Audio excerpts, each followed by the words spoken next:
Hello and welcome to Jesus for Asia Now. I'm filling in for my wife Natalie, who is our regular host. We have a very special guest with us today, all the way from Cambodia, my friend and brother in Christ, Tim Maddocks. Tim, what was the first year that we met?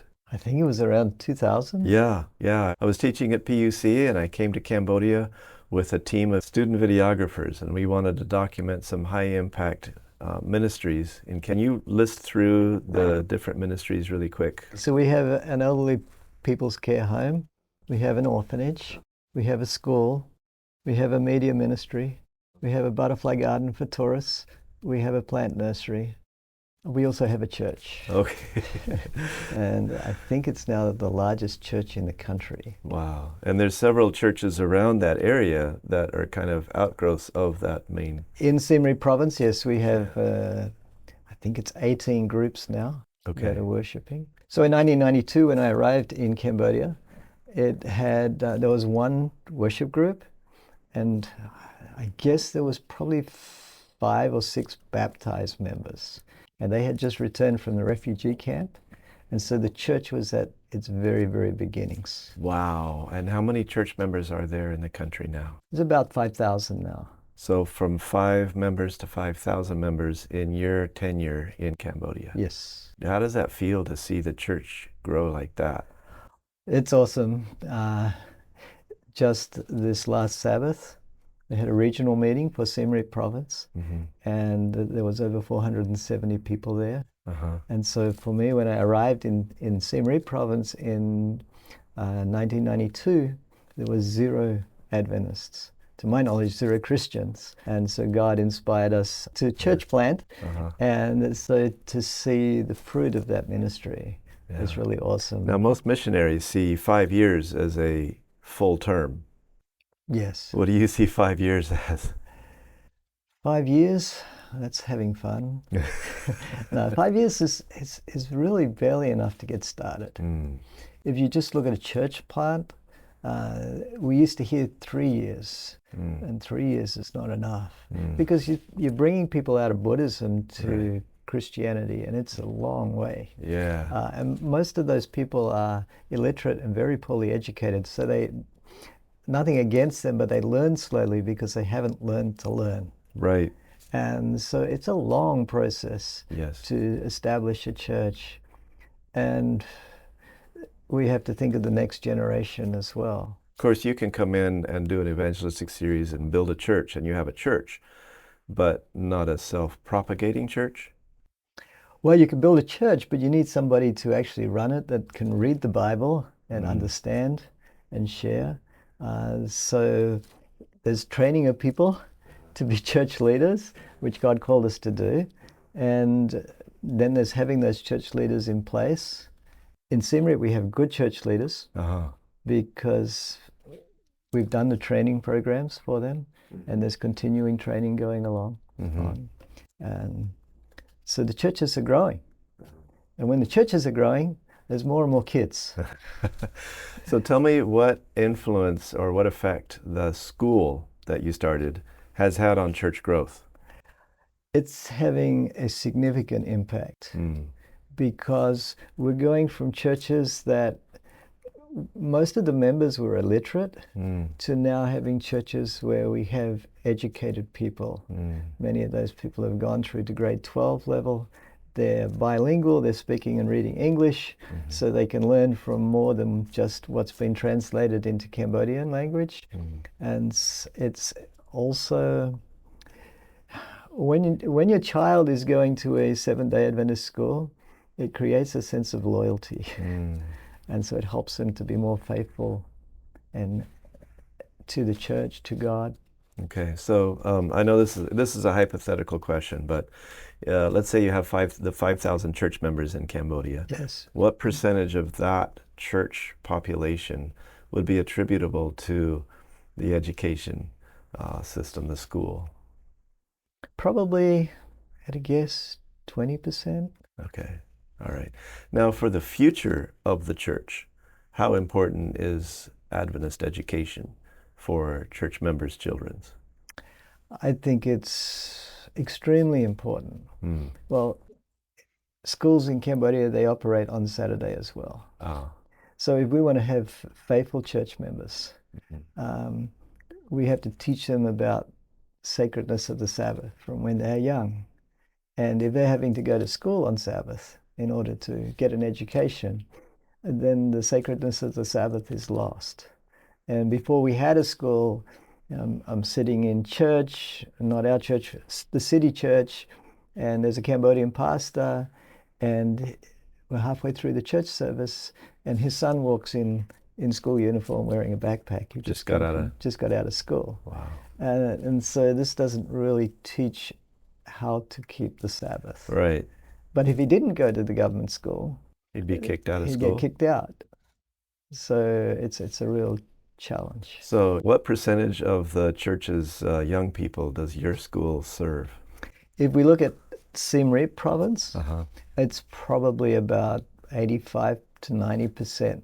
So pretty good coverage there. Pretty good coverage there. Are there other provinces in Cambodia? There's 24 provinces, I think it is. Okay. And there are a number of other schools Uh-huh. that are being operated, but basically only one other school is catering for children that don't live in the immediate vicinity.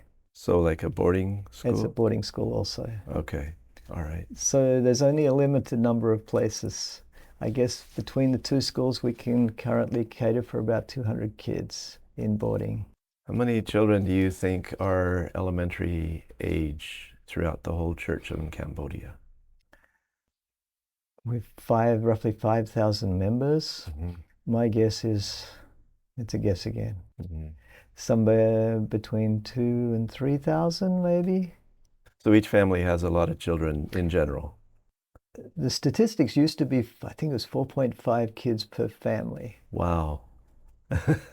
So that's very different than North America. Yes.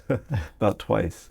And so I can have kids in our school where I've got 4 kids from one family in the school. Wow.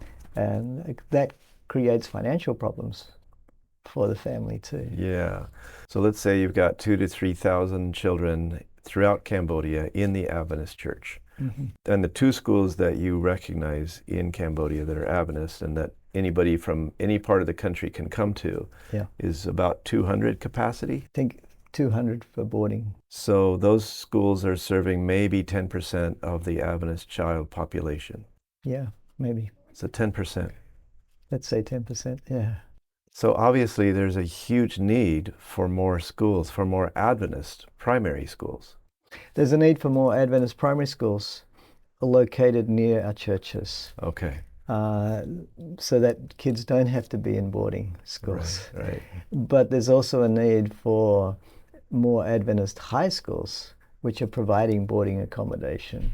Okay. For these kids. So even if those kids are willing to come to the boarding schools that you already have, you can only handle 10% of the population. So they really don't have access to Adventist education. Yeah, there's two problems.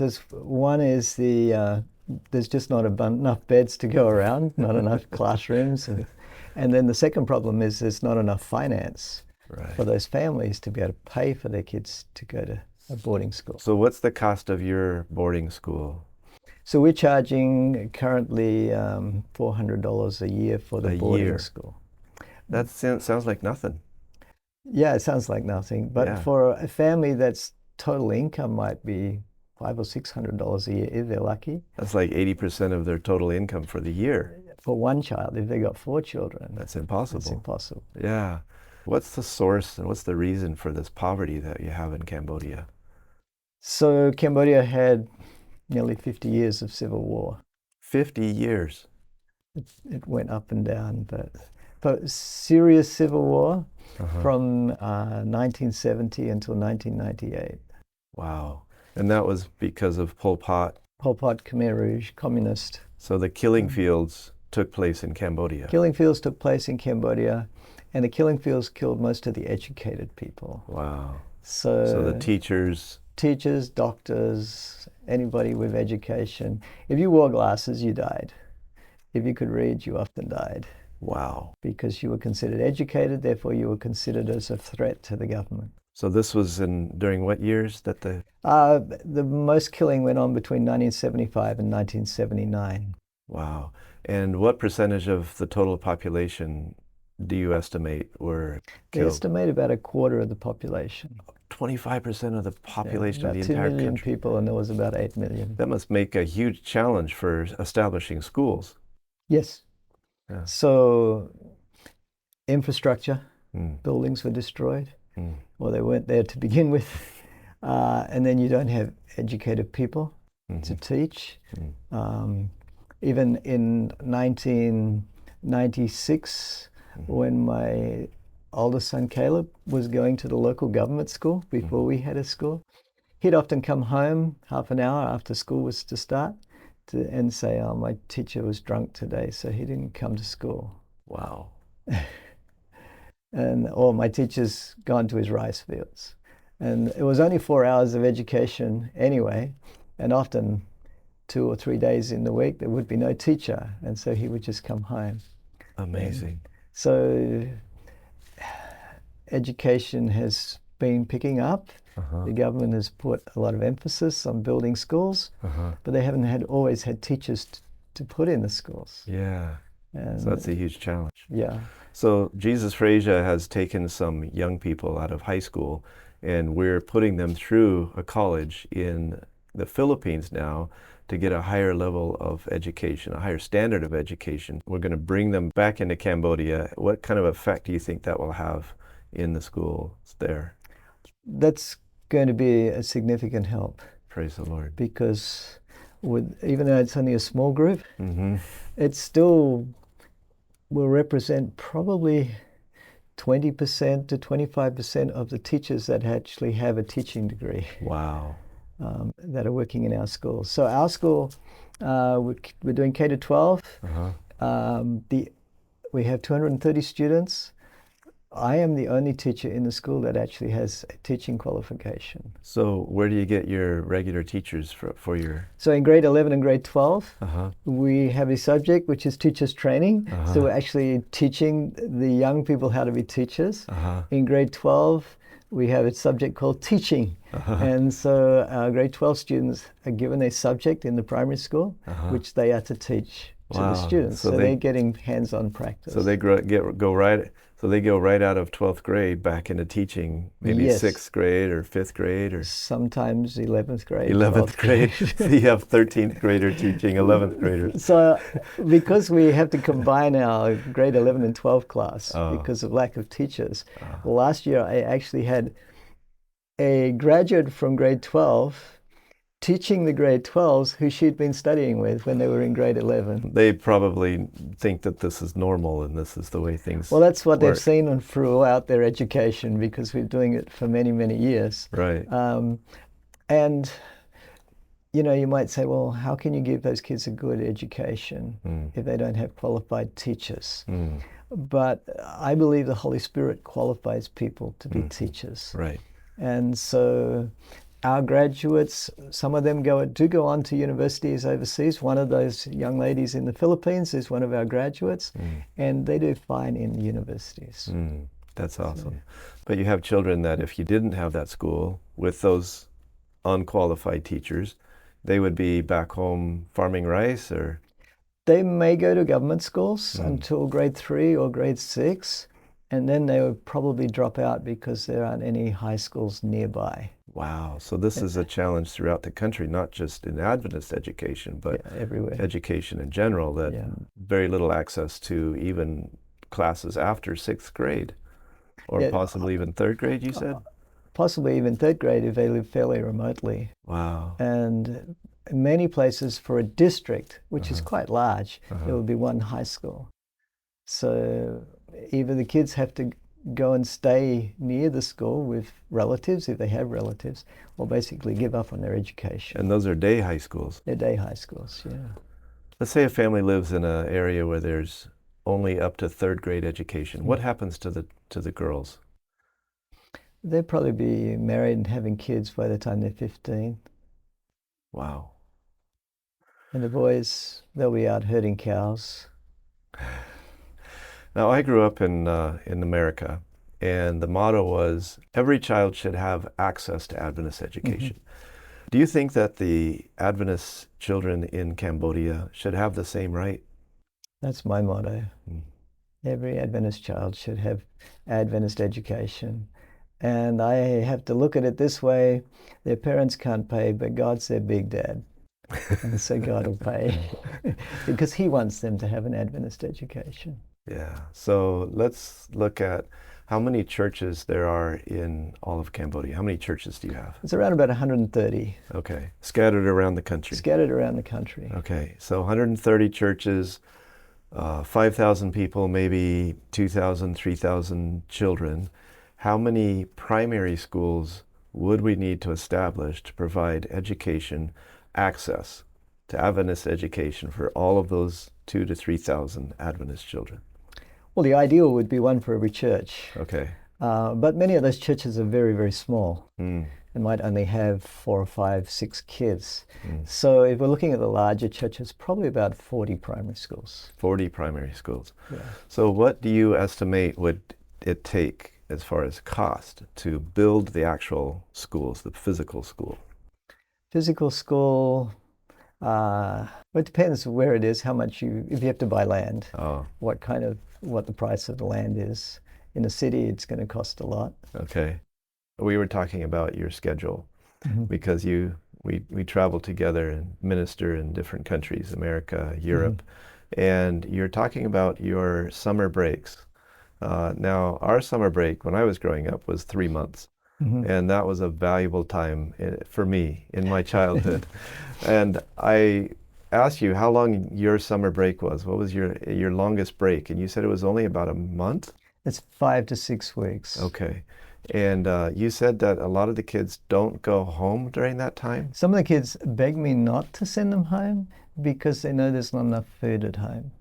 There's not enough what? Food at home. I had plenty of food growing up. You were different from them. Your father was a doctor. I didn't know any of my friends that didn't want to go home because they didn't have enough food. Yeah. I remember 2 girls in particular. Uh-huh. They were in senior high school Uh-huh. and they wanted to stay. And I said, no, you have to go. Because we want to close down the dorm and give our cooks and deans a bit of a rest. And so I sent them home. And when they came back to school, they were visibly skinnier. Wow. And it was after that, it's like, well, if a kid comes to me and says there's not enough food at home, can I stay? The answer is going to be yes. Wow. You can work half a day and pay for your food. Wow. What was their demeanor like before they went home and then when they came back? Did that affect their personalities? Oh, they were happy to be back. Oh. Now we feed our dorm kids vegetarian food. Mm. And Cambodians are big meat eaters. Mm. They think you can't live without meat. But I've watched kids go through our dorm eating vegetarian food, 3 healthy meals a day with fruit. And those kids, they grow. Huh. Like Cambodian people are pretty short. Yeah. But some of those kids like taller than me. Really? And strong and healthy. Huh. Their skin looks healthy, their hair looks healthy. The transformation from when kids come at the very beginning, Uh-huh. they have those signs of some level of malnutrition. Wow. And their hair doesn't look shiny and healthy, Uh-huh. and their skin doesn't look really healthy. Mm. But And after their eyes. They're not shining. Yeah. Look like there's vibrance there. Uh-huh. But after being in school, experiencing the love, having the good food, enough, Uh-huh. and healthy food, it just transforms them. Really? Wow. So there's a difference between city people and village people. Uh-huh. And these village kids come in as village kids, but they leave looking like city people. They got that health and vibrance to them. So does that bring you any joy? Brings a lot of joy. Yeah. But I think what brings me the most joy is seeing these young people grow up and then working together with them. Mm. And what I do is when they're in grade 11 and 12, they're in a sort of a transitional phase in my head where they're transitioning from being students to being colleagues. Mm. And then Many of the graduates I employ, Uh-huh. and they teach or they work in other areas of our ministry. So they go from being grade 12 students to colleagues, employees working together with me. And that brings amazing joy to watch these kids grow up and then know that they can serve together with me in ministry. Yeah. And this trip, I'm away for 5 weeks and school's still in. I get back in time for graduation. But I can know that I don't have to worry. The young people that I've been involved in educating for many years, they're running the show. Wow. And many of Butterfly Paradise, tourist attraction, it's run by the young people that have graduated from our school. And the manager, she might be 22 or 23 years of age. She is going to university now, but they do a good job, and they appreciate the education they've received, and they appreciate the responsibility we give them. What's it like to do an interview, job interview with a child that you've known since they were 6 years old? I don't do job interviews with them. I already know what they're capable of. I already know if they're lazy or not. But yeah, awesome. I make them do a CV just for the practical experience. Okay. But I read the CV not because I want to know about them, just to see what they wrote about themselves. So CV's like a resume. A resume, yeah. Yeah. So we're looking at success, you seeing a success. I mean, would you be willing to give up the school that you've got going right there in your campus? No. It's too valuable for... It's too valuable for God's kingdom. Wow. So then it makes sense that should be valuable enough to invest into giving that opportunity to all the Adventist children in the country. Yes. The church would grow and prosper much more if we could provide every Adventist child with an Adventist education. They may not all stay in the church, but the gospel seed would have been planted in their heart. The love of Jesus would have been planted in their heart. And the church will grow quickly because of it. Okay. So this idea of 40 elementary schools, 40 new elementary schools in Cambodia came about when I was there in Cambodia with you, doing an interview about this idea. And so after that, we drove all the way around the country. And the entire trek around the country took us about 25 hours of driving. So it's a very small country. Yeah. But in that small country, we have, 16 million? I think it's closer to 17 million people. So it's growing. Yes. But it's still bearing visible marks of the Khmer Rouge, of the revolution, of the Civil War, the poverty, the level of housing, the level of lifestyle. It's just heartbreaking. Particularly when you get into the countryside, Yeah. where most of our churches are. Yeah. Yeah, people are living in houses, wooden houses with 3 walls. Often their roofs are leaking. It's sad. Yeah.